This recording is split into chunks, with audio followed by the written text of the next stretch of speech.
नमस्कार दोस्तों, मेरा नाम है रंजीत और आप देखना शुरू कर चुके हैं बिहार के संविदा कर्मियों का लोकप्रिय नेटवर्क न्यूज 444 न्यूज नेटवर्क। तो दोस्तों, आपका एक बार फिर मेरे चैनल में स्वागत है, अभिनंदन है।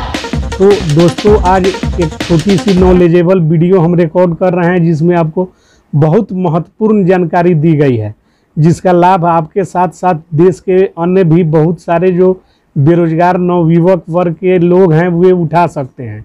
तो दोस्तों, आज हम संविदा शब्द से पर्दा हटाएंगे और आपको समझाएंगे कि आखिर यह संविदा शब्द क्या है, संविदा कर्मी क्या होते हैं, संविदा पर नौकरी कैसे प्राप्त किया जाता है और संविदा पर नौकरी करने के लिए आपको क्या करना चाहिए और क्या आपकी योग्यताएं होनी चाहिए, संविदा पर नौकरी करने वाले को कितना वेतन और कितना मानदेय सरकार देती है, किसी को कम देती है तो किसी को ज़्यादा देती है, आखिर ऐसा सरकार क्यों करती है, संविदा कर्मी आंदोलन क्यों करते हैं, इन सारी बातों से परत दर परत आज हम पर्दा हटाएंगे और आपको अवगत करा देंगे। इसके बाद यह वीडियो देख लेने के बाद फिर कहीं आपको कोई दूसरा वीडियो देखने की ज़रूरत नहीं पड़ेगी। तो दोस्तों, आइए शुरू करते हैं। तो सबसे पहला सवाल कि संविदा आखिर होता क्या है। तो दोस्तों, संविदा शब्द का पर्यायवाची शब्द होता है ठेका, इकरारनामा, सहमति। द्विपक्षीय सहमति को संविदा कहा जाता है। जब दो पक्ष के लोग आपसी सहमति से किसी कार्य को करने के लिए निर्धारित राशि लेकर तैयार होते हैं और अपनी सहमति कानूनी रूप से व्यक्त करते हैं तो उसी शब्द को संविदा कहा जाता है और संविदा के तहत कार्य करने वाले व्यक्ति को ही संविदा कर्मी कह के संबोधित किया जाता है। यानी कि संविदा का अर्थ ठेका हुआ, इकरारनामा हुआ, यही हुआ जो कि किसी शर्त पर द्विपक्षीय सहमति को संविदा कहा जाता है। यानी कि संविदा शब्द का अर्थ हुआ ठेका, कॉन्ट्रैक्टर या ठेकेदार कह लीजिए, कोई इसमें ज़्यादा फर्क नहीं है। अब बात करते हैं कि यदि आप बिहार के हैं या देश के किसी अन्य भी राज्य से बिलोंग करते हैं और आप संविदा पर नौकरी करना चाहते हैं तो आप कर सकते हैं या नहीं कर सकते हैं। तो दोस्तों, आप बिल्कुल नौकरी कर सकते हैं। संविदा पर नौकरी करने के लिए अनिवार्य है कि आपका उम्र 18 वर्ष से ज़्यादा और 60 साल से कम होना चाहिए और यदि आपको कंप्यूटर का ज्ञान है, कंप्यूटर चलाने का आप बेसिक नॉलेज रखते हैं तो आपको आसानी से संविदा पर कहीं भी जॉब मिल सकती है और आप नौकरी कर सकते हैं।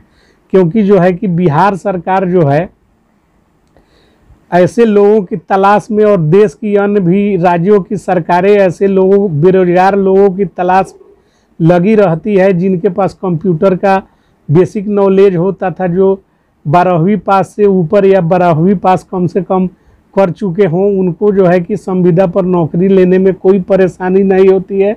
बस नौकरी ढूंढने का तरीका पता होना चाहिए। चूँकि यह जो है कि कर्मचारी चयन आयोग के द्वारा वैकेंसी इसकी नहीं निकाली जाती है, इसलिए इसका जो है कि विज्ञापन कहीं आपको देखने को ज़्यादा नहीं मिलता है। बहुत सारा जो है कि इसका विज्ञापन जो निकलता है वो ऑनलाइन निकलता है। जो जानकार बेरोजगार युवक और युवती होते हैं वे इसमें लगे रहते हैं और संबंधित विभागों के साइट को हमेशा खंगालते रहते हैं और उन्हें पता चल जाता है और समय पर अप्लाई कर देते हैं और उनकी जो है कि संविदा पर नौकरी उन्हें मिल जाती है। तो मेरे कहने का अर्थ सिर्फ इतना है कि यदि आप संविदा पर नौकरी करना चाहते हैं, आपका उम्र 18 साल से अधिक और 60 साल से कम है और बेसिक तौर पर आपको कंप्यूटर का नॉलेज भी है, तो आपके लिए सबसे पहला बात और ज़रूरी बात है कि विभिन्न राज्यों के विभिन्न विभागों के वेबसाइट होते हैं जो कि नेट पर उपलब्ध हैं। उन वेबसाइटों का पता आपको न हो तो साइबर कैफ़े वाले लोगों के पास उनकी पूरी जानकारी रहती है। साइबर कैफ़े के संपर्क में यदि आप आएंगे तो वे आपको बता देंगे कि किस विभाग में कौन सी वैकेंसी अभी चल रही है और कब तक उसका डेट है, क्या क्या उसमें योग्यता मांगा गया है, क्या क्या उसमें कागजात देने हैं। सारी बातों का पता आपको किसी साइबर कैफ़े से चल सकता है। या आप स्वयं नेट या इंटरनेट का ज्ञान रखते हैं तो आप विभिन्न विभागों के वेबसाइट पर जाकर जो है कि इस चीज़ को चेक करके पता कर सकते हैं कि किस पद के लिए किस विभाग में कब जो है कि वैकेंसी निकली है, क्योंकि इसका कोई विज्ञापन नहीं होता है। ज़्यादातर ऑनलाइन जो है कि अप्लाई आवेदन लिए जाते हैं और ऑनलाइन ही आवेदन लेकर नियुक्ति की जाती है। तो मुझे उम्मीद है कि आपको सारी बातें समझ आ गई होंगी। यदि आपको बातें कुछ समझ में नहीं आ रही हैं तो वीडियो को फिर से बैक कर देख लेंगे तो आपको बातें समझ में आ जाएंगी और आपको नौकरी लेने में आसानी होगी। दूसरा सवाल कि संविदा कर्मियों को वेतन और सुविधाएं क्या मिलती हैं। बहुत ही यह महत्वपूर्ण सवाल है जो आपके दिमाग में चल रहा होगा, जिसे आप जानना चाहेंगे संविदा पर नौकरी करने से पहले कि आखिर संविदा कर्मियों को जो है कि कितना वेतन दिया जाता है और कौन कौन सी सुविधाएं दी जाती है। तो इस सवाल का जवाब हम आपको दे रहे हैं, आप ध्यान से सुनिएगा। सरकारें जो होती है, कार्य की महत्ता को ध्यान में रख कर आप क्या कार्य करते हैं और आपका कार्य कितना महत्वपूर्ण है, इसी के आधार पर अलग अलग मानदेय का निर्धारण करती है। जैसे कि डॉक्टर और इंजीनियर को सबसे मोटा रकम दिया जाता है, और इसी में आप देखिएगा कि जबकि टोला सेवक, ग्राम कचहरी सचिव, न्याय मित्र, इन लोगों के मानदेय के नाम पर जो राशि दी जाती है वह आप जानेंगे तो आप अपनी हंसी रोक नहीं पाएंगे। किसी को 6,000 तो किसी को महज 7,000 रुपये ही दिया जाता है और साथ में इन्हें कोई सुविधा नहीं दी जाती है। यहाँ तक कि इन लोगों का मानदेय साल में एक आध बार ही वहाँ से आवंटन आता है, जो कि पूरा नहीं होता है। कभी 6 माह का तो कभी 5 माह का मानदेय इनको दिया जाता है। तो यहाँ मेरे कहने का अर्थ है कि आप जो कार्य करने जा रहे हैं उस कार्य की महत्व को देखते कर ही सरकार जो है कि मानदेय का निर्धारण करती है। जैसे कि पंचायत शिक्षकों को अच्छा खासा मानदेय दिया जाता है, क्योंकि उनका जो कार्य है वह टीचिंग का कार्य करते हैं, पढ़ाने का कार्य करते हैं, स्कूल में ड्यूटी करते हैं। उसी तरह जो है कि कार्यपालक सहायक लोगों को भी 16,000, 17,000, 18,000 दिया जाता है। आवास सहायक को भी अच्छा खासा मानदेय मिलता है। जबकि इसमें ऐसे संविदा कर्मी हैं कि जिनका कार्य कोई महत्व नहीं रखता, कोई महत्वपूर्ण कार्य सरकार के लिए महत्व नहीं रखता, उसमें जो है कि बहुत कम मानदेय सरकार देती है।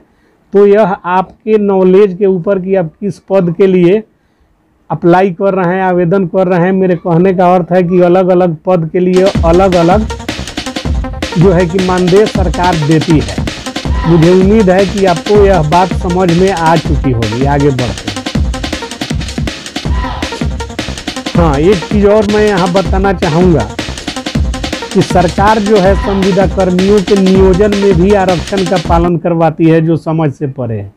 जब ये राजकर्मी हैं ही नहीं, एक ठेका के तौर पर इस नौकरी को कर रहे हैं, जिस तरह एक कॉन्ट्रैक्टर, एक ठेकेदार किसी योजना की ठेकेदारी करता है, तो सरकार का यह नीति है, नियम है और देश में बढ़ती हुई बेरोजगारी इसका एक सबूत है कि इसमें भी आरक्षण दिया जाता है ताकि सभी वर्ग के लोगों को इसमें मौका मिल सके। संविदा को सरकारी नौकरी समझना चाहिए कि नहीं। देश में लोक सेवक अधिनियम लागू है और लोक सेवक अधिनियम में इस बात का उल्लेख किया गया है कि जितने भी सरकारी कार्य करने वाले व्यक्ति होते हैं वे लोक सेवक होते हैं। और आईपीसी के सेक्शन 21 में इस बात का विस्तृत उल्लेख है कि कौन कौन से व्यक्ति लोक सेवक की श्रेणी में आते हैं, जिनमें एक जन वितरण प्रणाली के दुकानदार भी जो कि सरकारी कार्य करते हैं उन्हें भी लोक सेवक की परिधि में लाया गया है। लेकिन देखा जाता है कि बहुत सारे जो है कि स्थानीय न्यायालय और पदाधिकारी संविदा कर्मियों को लोक सेवक यानी कि राजकर्मी, लोक सेवक से मेरा अभिप्राय है कि सरकारी कर्मी नहीं समझते हैं, जो कि गहरे खेद का विषय है। जबकि लोक सेवक अधिनियम और आईपीसी 21 का सेक्शन यह कहता है कि सरकारी कार्य करने वाला हर व्यक्ति सरकारी ही होता है, लेकिन इसको पदाधिकारी लोग नहीं मानते हैं।